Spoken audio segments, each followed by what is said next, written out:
Welcome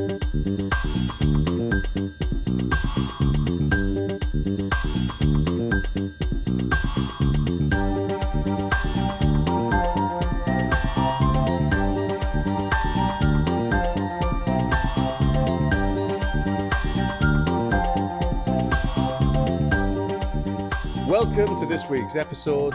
Today's guest is Naruchai Ninnad, the Deputy Director General at the Department of Consular Affairs at Thailand's Ministry of Foreign Affairs. Today's topic, we'll be talking about the Destination Thailand Visa. Khun Nurachai, thank you for coming on this podcast. We're really honoured to have you here today. How's everything with you? How have you been? Everything is good. Very busy these days, but other than that, it's going well. Okay, great. Now, I know you're on a time deadline today. You have to leave, but first of all, for the listeners and the viewers, I want them to know about yourself, your job title, and what your role entails. So maybe tell us a bit about what you do at the Ministry of Foreign Affairs. Good morning, Khun Tommy, and good morning to our listeners and our audience today. Very happy to be here. My first time here, actually. Oh, really? Okay. Yes, welcome. So I hope I will be able to provide very detailed information that will be useful for both our foreigners and Thai colleagues, friends also, regarding the Thai visa system and how we have reformed and revamped our Thai visa system lately. My name is Naruchai Ninnad. I'm the Deputy Director General for Consular Affairs, Department of Consular Affairs, Ministry of Foreign Affairs of Thailand. Okay. My main responsibility is to overlook two divisions, which is the division of visa, which is the main topic we'll be talking about today. This division is responsible for visa policies in Thailand, the details, how it is implemented, together with our other relevant agencies like the Immigration, Ministry of Interior. So the visa system, I'll go into more details on that, but our visa system may not be the same as in other countries. In some countries, the Ministry of Interior is in charge. Right. Some countries, the immigration is in charge, both the policy and the implementation. Wow. Okay. But in Thailand, the Ministry of Foreign Affairs, we do the policies for the visa system. We issue visas at our embassies and consulates abroad. While at the same time, the laws and regulations belong to the Ministry of Interior and Immigration. So we work together hand in hand with the Ministry of Interior and especially with the Immigration Bureau. Okay. So that is my main job at the Department of Consular Affairs. The other division that I look after is the division of protection of Thai nationals abroad. So we look after Thai people in the foreign countries, but that will be a different topic today. Yeah. Okay. Yeah, so like I said, we're going to be talking about the DTV. I mean, it's Thailand's most talked about visa, certainly this year. It launched in July. Yes. Why has this visa been launched? What is the aim here? And yeah, maybe we can start with that. So why has it been launched? What gives the impetus to the Thai government to say we want to have a destination, the DTV visa, that's to attract and lure remote workers and digital nomads? What was the reason? So on 28 May 2024, the Cabinet has approved the resolution to revamp the visa scheme of Thailand, which is separated into 3 phases: short-term, medium-term, and long-term phases. The short-term phase has already been implemented on July 15.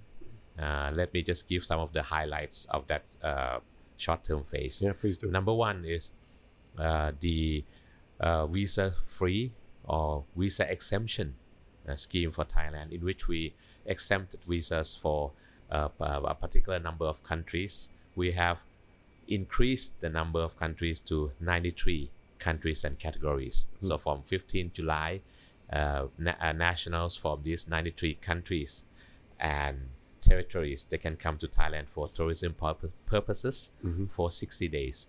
Previously, it was 30 days, and now it's expanded to 60 days. So you can have a 60 days vacation time in Thailand. And we also expand the purpose of this 60-day exemption scheme to cover business engagements Before it was only for tourism purposes. Right. Now it's like a short stay visa, like in other countries. Right. So you can stay here for 60 days. Tourism, engaging in business, not working, of course. If you work, you need a work permit, but you can come and have a business engagement with your partners. You can seek, potential business deals or activities, and other things also. You can come to Thailand with this visa exemption scheme. The other one is the visa on arrival, which belongs to immigration. So the number of countries have expanded to 31 countries. Okay. These nationals from 31 countries can come to Thailand and apply for visa on arrival at immigration. Right. Those are the two main revisions that we have made to our visa schemes and visa exemption schemes. Okay. The other interesting one is the education visa for students. We have introduced the non-immigrant educational visa plus. So in short, we call it non-EED plus. Okay.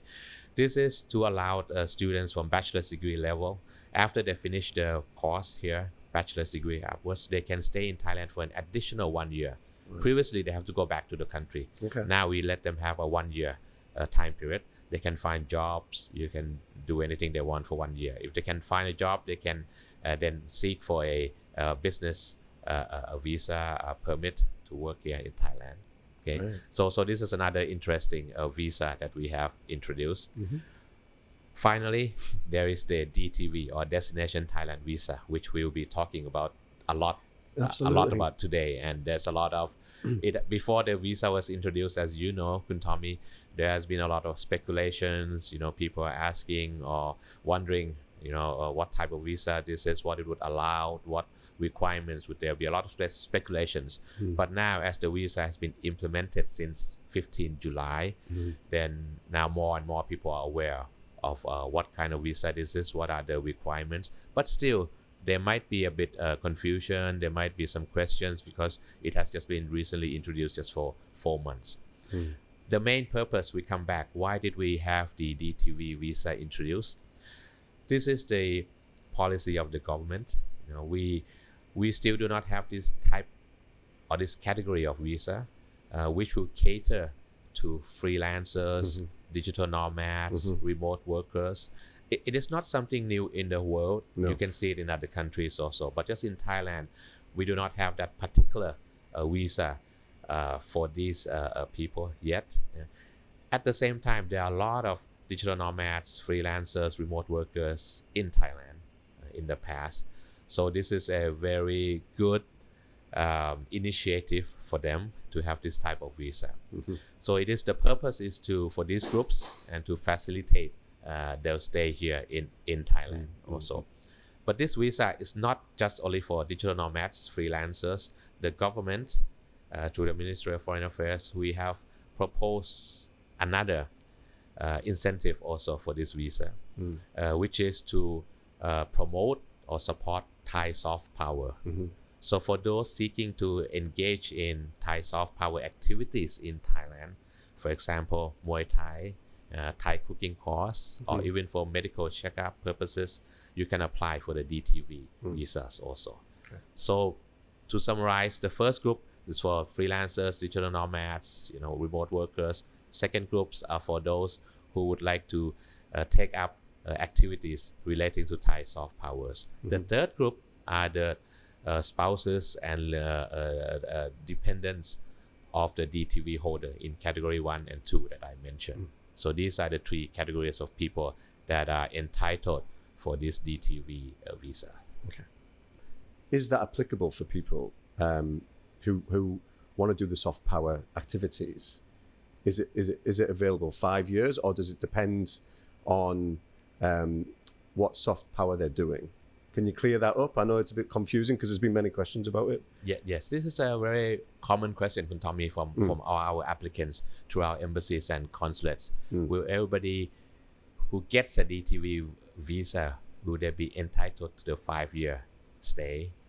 The answer is yes. The DTV visa is a 5 years visa. Okay. So once you get a DTV visa, if you're eligible for that, of course, no matter what the purpose, you're here. Purpose meaning, the purpose of the DTV visa as a working as a freelancer, digital nomad, or you are engaging in the Thai soft power activities, or you are dependents of the DTV holder, you get a 5-year visa validity. Okay, but let me go into details a bit further. This is one of the points that many of the travelers, both foreigners and Thais, may not totally aware of. They will not be totally aware of is there's a difference, Tommy, between the validity of the visa and the validity of stay, right? So when we say a validity of visa 5 years, that means you can use this visa throughout 5 years, from the date until the expiration of the visa. Five years. You can come into Thailand. It's a multiple entry visas, so you can come in and out of Thailand as many times as you want within the 5 years period. But the visa embassies and consulates and the Ministry of Foreign Affairs, we can issue the visas abroad. Okay, so that's our authority. We can issue the visas abroad. That's our authority there. Once a foreigner enters Thailand, right, then it's the authority of the immigration officers, Immigration Bureau. So once you step here at the airport in Thailand, or at the land border, or in the sea border, for that matter, immigration will be the one deciding how many days you can stay, whether you can enter or the country or not. So that's the authority of immigration, which is the same across the world. Okay. The visa is only a screening process that tells you that you are eligible to enter the country, right? But it is not an actual permit, right, to enter the country. The actual permit lies in the discretion of the immigration officers, right? Okay. So like I said, we go back, it's a 5 years visa. You can always come to Thailand. Once you come to Thailand, immigration will give you a 180 days stay in Thailand, no matter what purposes of the DTV you are here for. 180 days stay in Thailand. During the 180 days, you can work as a digital nomad freelancer, or you can attend the courses as you apply, and you can also have some vacation. This DTV visa is kind of like a workation. So you work and you have a vacation, or you attend courses and you have a vacation. So you have 180 days. Okay. If before the 180 days you wish to leave the country, you can do so, and then you wish to come back, you can do so again, without any additional documents, because you already have the visas. So you can go in, come in, and come out for 5 years, right? Okay. So it's pretty easy. It's pretty convenient. Okay. However, if you are in Thailand for 180 days and you wish to extend your stay, for example, you're going to your 181 days, right? Then you need to apply for an extension of stay with immigration. Right. In that case, now it falls under immigration. You have to go to Immigration Bureau. If I'm not wrong, the extension stay, the fee for the extension stay is 1,900 baht, which is the same for other visas for extension of stays. Immigration will give you a maximum of another 180 days. Right. Okay. But in this case, I will not go into the details because it is the discretion and the authority and the rules and regulations of immigration. Right. They would be required some additional documents, very similar to the original documents that you applied for the visa. For example, the financial statements, purposes of the purpose of continuing to stay, whether you're gonna take another course, activities, or you're gonna be a freelancer, remote worker, then you have to show proof of that. So basically, you just have to hand in another set of documents if you wish to stay. Okay. This detail of the documents and regulations, the Immigration Bureau is in the process of issuing the regulations. So you'll be hearing about it soon, because the first set of applicants who will extend their stay will happen around December, because they came in July. Can you give us any insight to what documents are going to be required?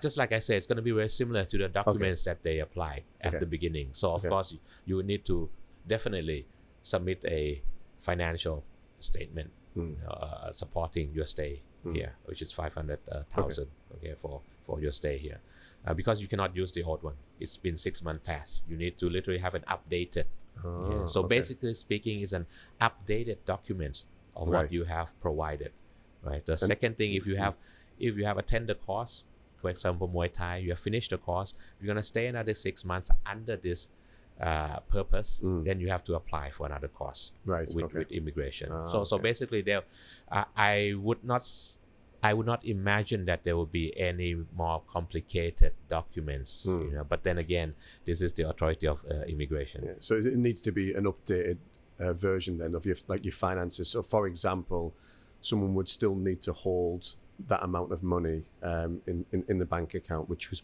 how much was it again? Can you confirm? 500,000 Thai baht. Yes. Yeah. So if they were to stay for 6 months and they were wanting to extend and they didn't have 500,000 baht in the bank account, they could be rejected for the extension to stay. Is that right? They could be rejected, you mean? Yes, correct. Yeah. Yes, correct. Because an extension of stay would have to comply with the immigration regulations. Right. Okay. But that so you have to have 500,000 in the financial statements or in any other supporting documents that will support you. Yeah, because you already submitted initially at the embassies and consulates there, but 6 months have passed. Right.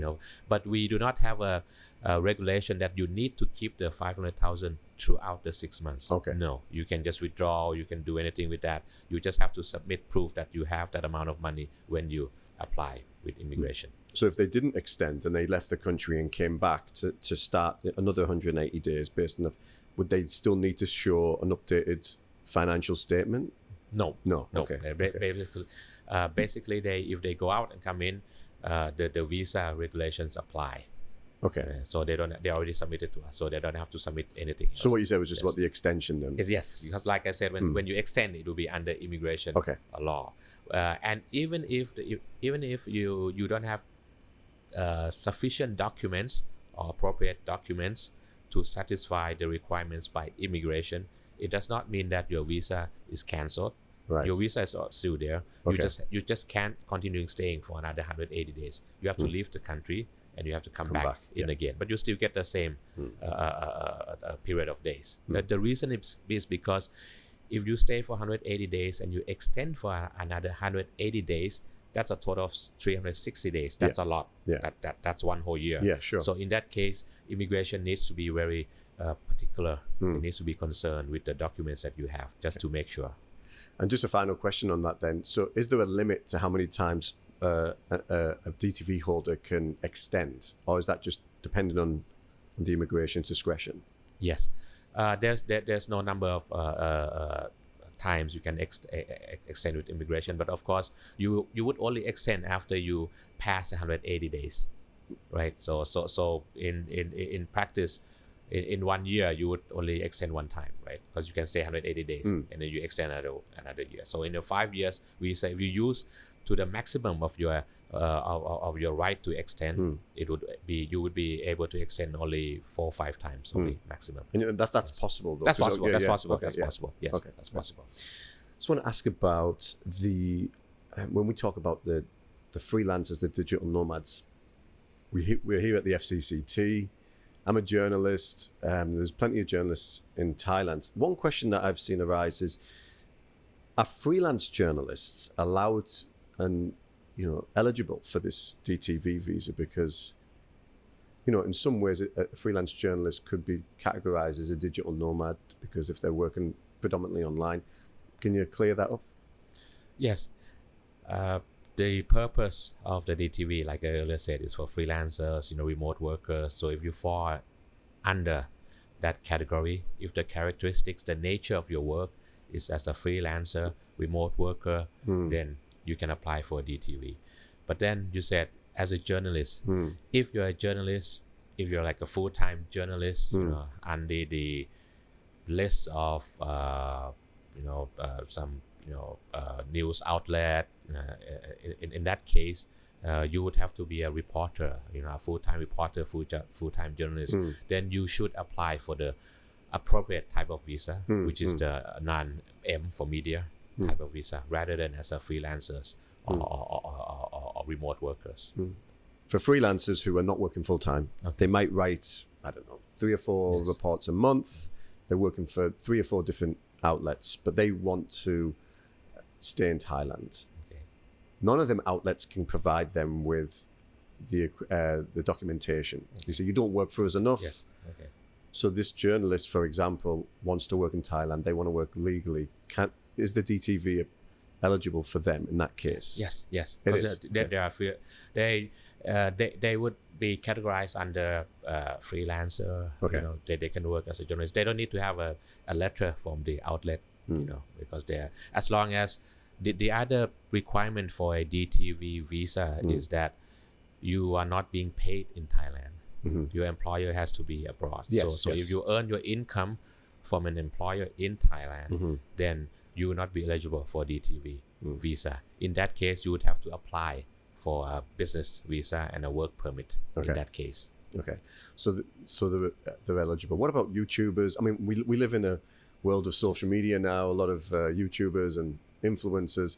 What about people in that category then? I mean, do they fall under, you know, the applicants who can apply for the DTV as well? Yes, there have been several YouTubers that have applied at our embassies and consulates. Many have been approved, some have been rejected. The main thing is that you have to provide a portfolio of your work, a professional portfolio, so that does not mean that when you apply for DTV, then you just submit a version of your, you know, a YouTube I don't know, work that you have just done it last night or something like that. So it has to be a professional portfolio to show the embassy and the consulate that this is your real work. You have been doing it for a while, and now you just want to move to Thailand, just do your work there, having a vacation in Thailand, then that would be no problem. Okay. Do we have any numbers about how many DTVs have been issued, and any statistics about, you know, the end of year 2024 and for 2025 of how many there might be forecasted to be, well, approved? I mean, I think last time we spoke was in August, and I think you mentioned I think it was about 1,200 DTVs have been approved from not all of the embassies worldwide, but there was a number of them. Do you have any updated figures? 4 months until November 15, we have around 11,000 approved applicants. Wow. So around 11,000. So around, most of them are of course freelancers, you know, and digital nomads, you know, and then others would be the Thai soft power activities, you know, and the dependents. Okay. Yeah. So the number that since it has just been introduced, so the number may not skyrocket at the moment. What we believe that as we approach next year, 2025, 2026, the numbers will definitely increase a lot as we try to promote. And it's gonna be in many news outlets, like in yourself also here. You know, many people know more about it. Okay, the first country, the first nationality actually who applied DTV is Chinese.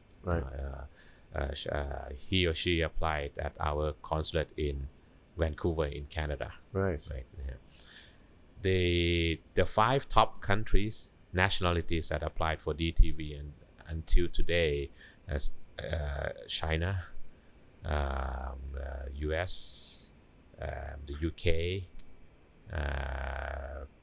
Germany, and Australia. These are the top 5 countries. Okay. So there's been 11,000 approved. Do you have any target for this time next year or for 2025 of number of applicants you want? Is there any target in place at the moment? No, we did not set any target, and we are not aiming for any target yet. We just want to. The main purpose is we just want to make sure that people know about this type of visas. Okay, and the application process goes smoothly.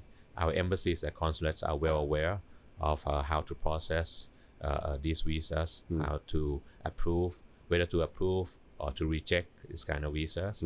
And the other important thing is to have a screening process, you know, that for security issues, for national security also. So we work together hand in hand with our embassies, with our immigration officers, with Ministry of Interior, just to make sure that security matters has to be the priority also. So these are actually the matters that we are concentrating and giving priority on, rather than the targeted number of DTV issuance.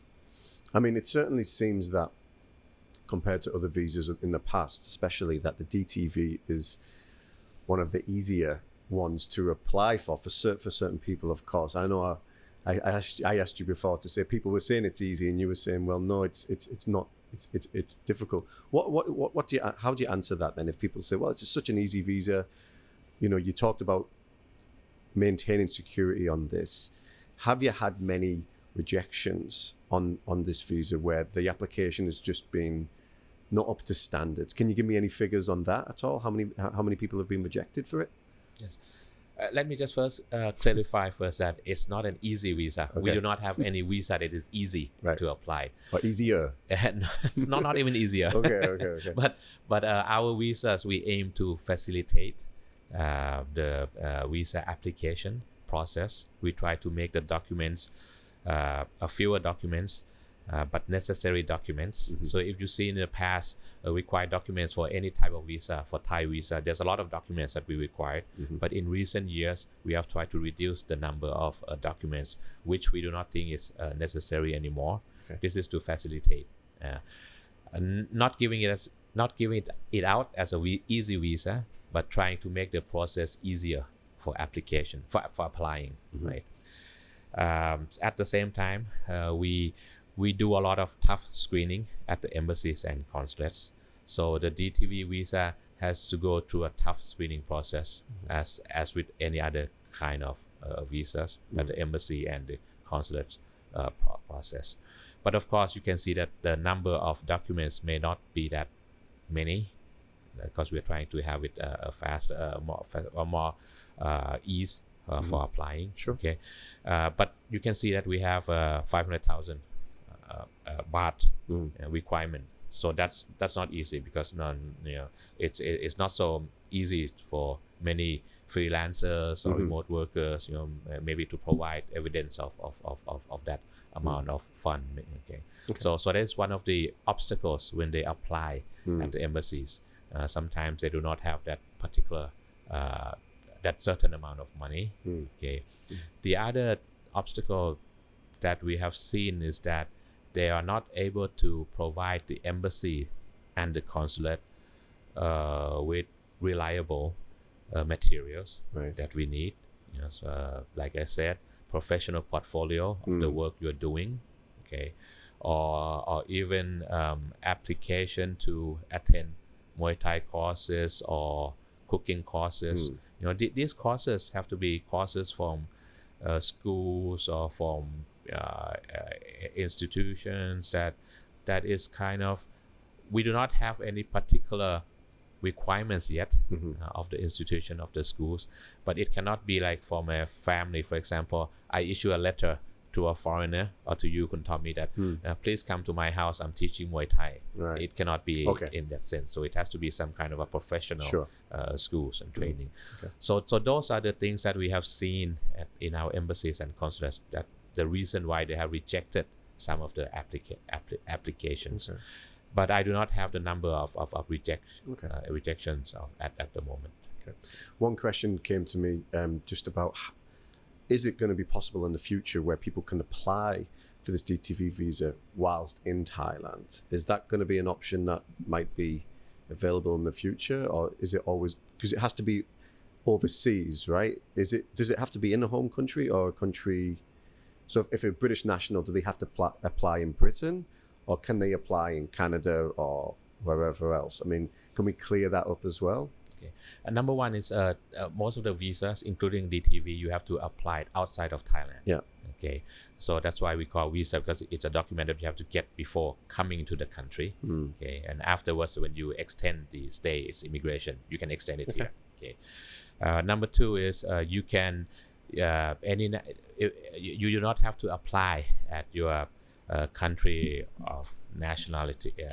So if you are Canadian, for example, and you want to apply in France or in the US, then you can apply there. But you have to have proof of your current location. okay, because it concerns with our e-visa system. So otherwise you'll be in Thailand and you say that you're doing the e-visa system, you say you're in Canada, so you have to have proof that you are in that location when applying. So you think then for the foreseeable that's going to be the case, then no one can apply in Thailand, it has to be outside of Thailand? Definitely it's going to have to be applied from outside of Thailand. Okay. Oh yeah, one question I wanted to ask actually, which I've seen, when I say which I've seen a lot of questions on Facebook forums about the DTV, and one I've seen is about a DTV holder opening a Thai bank account. Now, maybe you can't speak for the banks, but maybe you can clear it up in some ways. What rights, so to speak, do DTV holders have? What can they have in Thailand? Can they open a bank? Is there anything else that they're allowed to do under this visa? I think, Tommy, you have answered the question. Oh, really? Because it's the authority of the Bank of Thailand and the Banking Association of Thailand. They will be the one regulating whether you can open a bank account or not a bank account. So let me just put it this way: that DTV holders, they do not have any special privilege with this type of visa.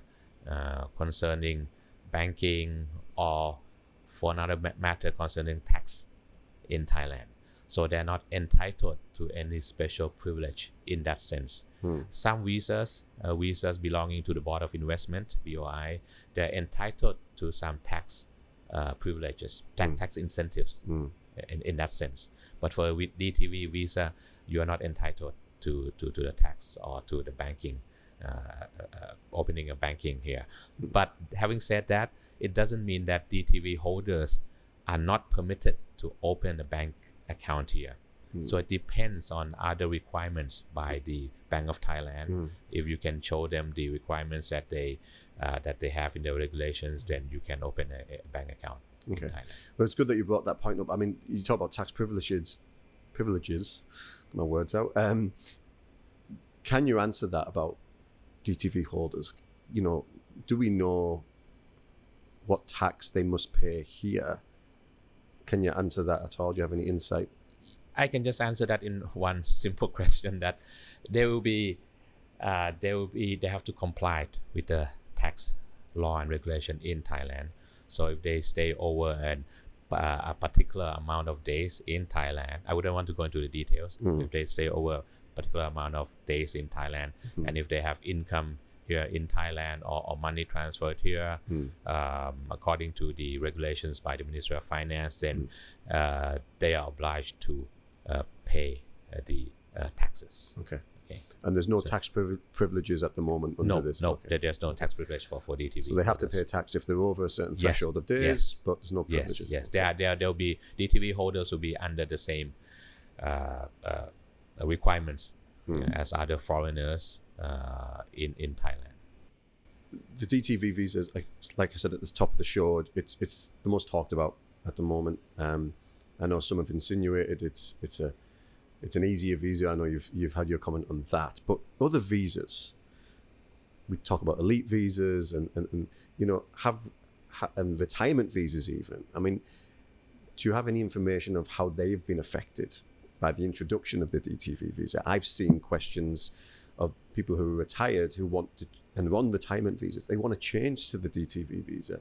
And I've seen perhaps people question that they're on the elite visa and now they want to go on the DTV visa. So how has that, affected those other types of visas? And, any insight into that would be great. Yes, Khun Tommy. Well, first of all, the DTV visa is not meant to replace any other type of visa. Okay. Or even for that matter, it's not meant to draw in the applicants from other types of visas also. Because every visa in Thailand, every single visa in Thailand has its specific purpose. It has its benefits. It has its drawbacks. Drawbacks meaning that you may not be entitled to some privilege like other type of visas. So like you said, the BOI visas, they have the long-term visas, smart visas, they have other privileges that the DTV holders do not have. Sure. DTV holders have other privileges that these type of visas do not have, including the Thailand Elite Card. Okay, they have many benefits for foreigners coming in, which is not provided by DTV visas. At the same time, DTV visas may have some privilege that the Thailand privilege card do not have. So it depends on each particular individual, which suits you best. Then you choose that particular visas. But it comes at the end. It comes to these are visas by the Thai government. These are visa fees towards coming to the Thai government. These are foreigners coming to Thailand to enjoy Thailand, to spend time in Thailand, to boost our economy. So no matter what type of visa, even if it shifts from this type of visa to another type of visa, it still brings foreigners to Thailand. It still stimulates our economy. Okay, so that is, I think that is the main purpose. Well, we have to see in the future how the numbers of each type of visa, whether they increase or they decrease. Okay. Yeah, we just mentioned about the fees. I mean, it's one thing I wanted to ask. It's 10,000 baht for this DTV visa. That's a one-off fee. So they don't pay that every year, because I know that was initially asked by some people who were confused. It's 10,000 baht for 5-year visa. That's it. You can confirm? Yes. Yeah. Visa fee is only one time visa fee. Okay. We never have more than one time fee for a visa. So it's 10,000 baht one time for 5 years, multiple entry visas. Okay. Unless unless you want to extend your stay. Sure. Then that's another matter. That does not concern the visa fee. Right. It's an extension of stay in Thailand by immigration. So you have to pay the 1,900 baht at the moment to immigration. That's it. And the validity for 5 years, is there a possibility that might increase? I know one question I've been asked is is the DTV seen as a long-term visa? Because 5 years, some people might want to live here for longer. I mean, is there any thoughts within your, department that could be increased in the future at all? No, it's only a 5 years visa at the moment. And I don't think we're going to increase that to more than 5 years, because you have other types of visas. If you would like to stay in Thailand more, like the LTR visa is 5 plus 5 years. Right. Okay, the smart visa is 6 months plus 4 more years, up to 4 more years. Even the OA, the retirement visas. So if you want to stay in Thailand, live in Thailand for a longer time, then you should apply for the appropriate type of visas. Again, I hope that you and the audience we will have a better understanding of the DTV visa. And like I said, many speculations, many questions are roaming around, flying around. But the best way and the correct way to have the most accurate, most updated information is, of course, from official sources. Official sources in this sense meaning the Ministry of Foreign Affairs, of course, and the Bureau of Immigration. So social media and such as yourself will play a major part in helping to distribute official, accurate, updated information. Yeah. At the same time, visa regulations, measures, rules, laws, it may change. It's not a fixed laws and regulations. So we have to do assessment, 3 months, 6 months assessment to do how it affects the security situation or how it affects other matters. So in that sense, these visa regulations and measures may be revised at any time by the authorities. Yeah. Okay, so please keep in mind, and please be updated through the official sources, like I said. Yes. Either through interviews like this or through our websites. And the embassies and consulates, they are being updated all the time. They have a hotline with the Department of Consular Affairs. So be assured that our consular officers, they have the same line of information with us. Khun Nurachai, thanks for coming on the podcast. It's been very informative. I know there's many more questions I could ask, but for now, we'll keep it there. So thanks so much. Thank you very much, Khun Tommy, and thank you to the listeners and audience. And hope more and more people will come to Thailand and enjoy Thailand. Thank you very much. Okay, thank you. Thanks for listening to today's podcast. Feel free to check the FCCT's website and social media for upcoming events here at the club. And stay tuned for more interesting guests on this podcast in the coming weeks.